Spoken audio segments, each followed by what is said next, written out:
Good afternoon. Mirë ditë të gjithëve, dhe mi se vini në informimin javor të dhomave të specializuara të Kosovës, ku synojmë të ofrojmë gazetarëve informacion të përditësuar mbi zhvillimet e fundit në gjykat dhe mundësit për të bërë pyetje.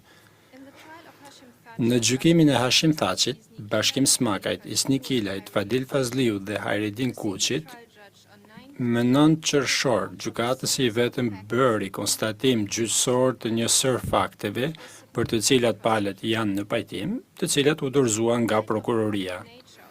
Duke pasur parasysh parimin e procesit publik, gjykatësi vetëm urdhëroi prokurorin të dorëzonte versionet e redaktuara publike të disa parashtrimeve dhe udhëzoi zyrën administrative të riklasifikonte disa parashtrime të tjera publike. Riklasifikimi tashmë ka përfunduar. Në gjykimin e Hashim Thaqit, Kadri Veselit, Recep Selimit dhe Jakub Krasniqit, më 8 qershor, trupi gjykues miratoi kërkesën e një viktime pjesëmarrëse për ndryshim të pjesëshëm të masave mbrojtëse. Ai konstatoi se rrethanat personale të viktimes përbënin arsye binduese për të ndryshuar masat.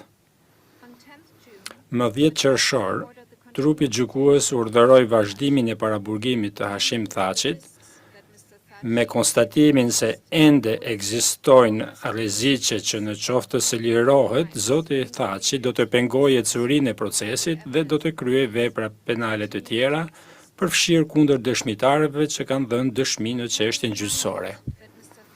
Gjykatës trupi gjykues kujtoi se zoti Thaqi ka interesin dhe mundësinë për të ndërhyrë në proces dhe se pretendohet që ai u dha vizitorëve jo të privilegjuar informacion të madh gjatë dhënies së dëshmive prej dëshmitarëve të mbrojtur, si edhe diskutoi udhëzime për t'ju përcjellë dëshmitarëve lidhur me përmbajtjen e dëshmive të tyre.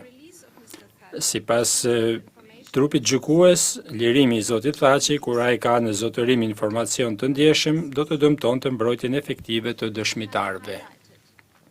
Trupi gjykues theksoi se këto rreziqe ekzistojnë në atmosferën e përgjithshme të frikësimit të dëshmitarëve në Kosovë dhe nuk mund të kapërcehen vetëm me masa mbrojtëse.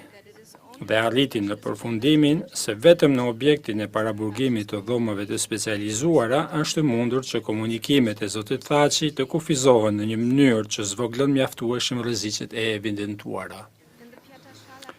Në çështjen Pjetër Shala, më 5 qershor, paneli gjykatës kushtetuese vendosi që gjuha e punës në procesin e shqyrtimit të kërkesës së referuesit të zotit Shala në lidhje me urdhrin për zhdimtime do të jetë anglishtja.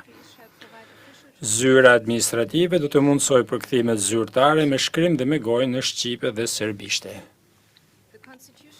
Gjykata kushtetuese urdhëzoi prokurorin që t'i përgjigjet kërkesës së referuese deri më 26 qershor, dhe zotin Shala të kundër përgjigjet ndaj përgjigjes së prokurorisë deri më 10 korrik. Paneli udhëzoi më tej palët të dorëzojnë versionet e redaktuara publike të parashtrimeve të mëparshme të tyre ose të kërkojnë që ato të riklasifikohen si publike, gjë që palët e bën. Paneli u kërkoi gjithashtu palëve që në të ardhmen t'i dorëzojnë parashtrimet si publike ose të parashtrojnë versionet të redaktuara publike të tyre.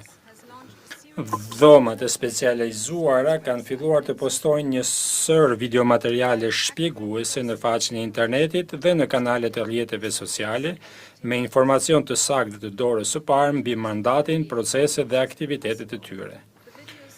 Videomaterialet që i drejtohen veçanërisht publikut në Kosovë trajtojnë ca nocione të pasakta që hasen zakonisht dhe synojnë të mundsojnë një të kuptuar më të mirë të punës së gjykatës. Kaq kisha, unë mirëpres pyetjet tuaja nëse keni.